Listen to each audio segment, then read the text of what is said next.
I started having trouble in my life around the age of 14, all of my issues being self-caused since I've always had anything I could ever need. I have wonderful Christian parents who instilled Christian values in me since day one.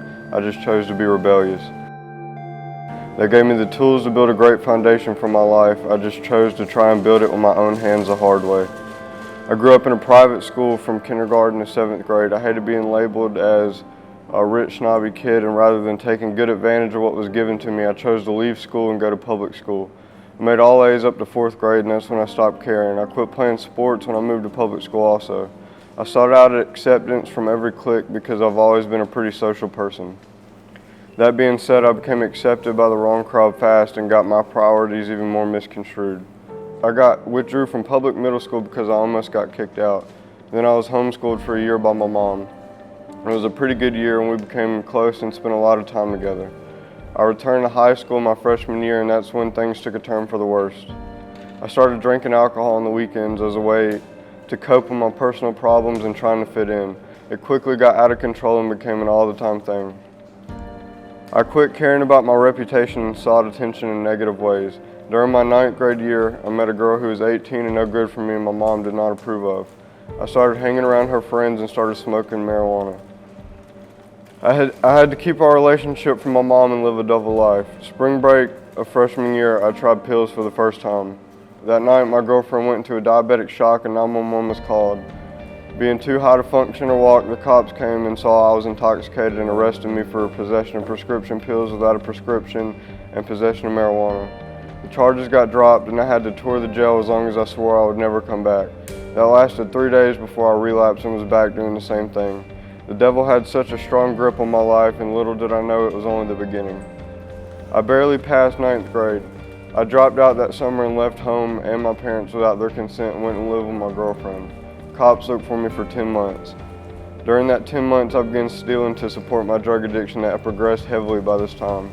I became addicted to crystal meth and that's when I hit my rock bottom. This continued for months and I called my mom to ask her if I could come home and she let me back with open arms.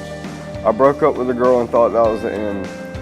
Trying to rebuild my relationship with my parents and doing drugs was hard.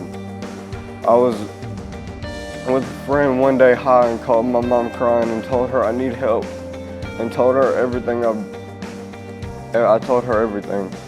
I got her to send me to rehab and completed the program and things became better for a while and then I started hanging out with the same people and relapsed 3 weeks later.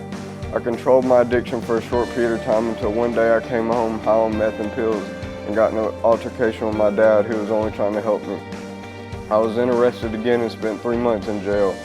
I was released and sent to another rehab for 5 months and thought I was okay once again.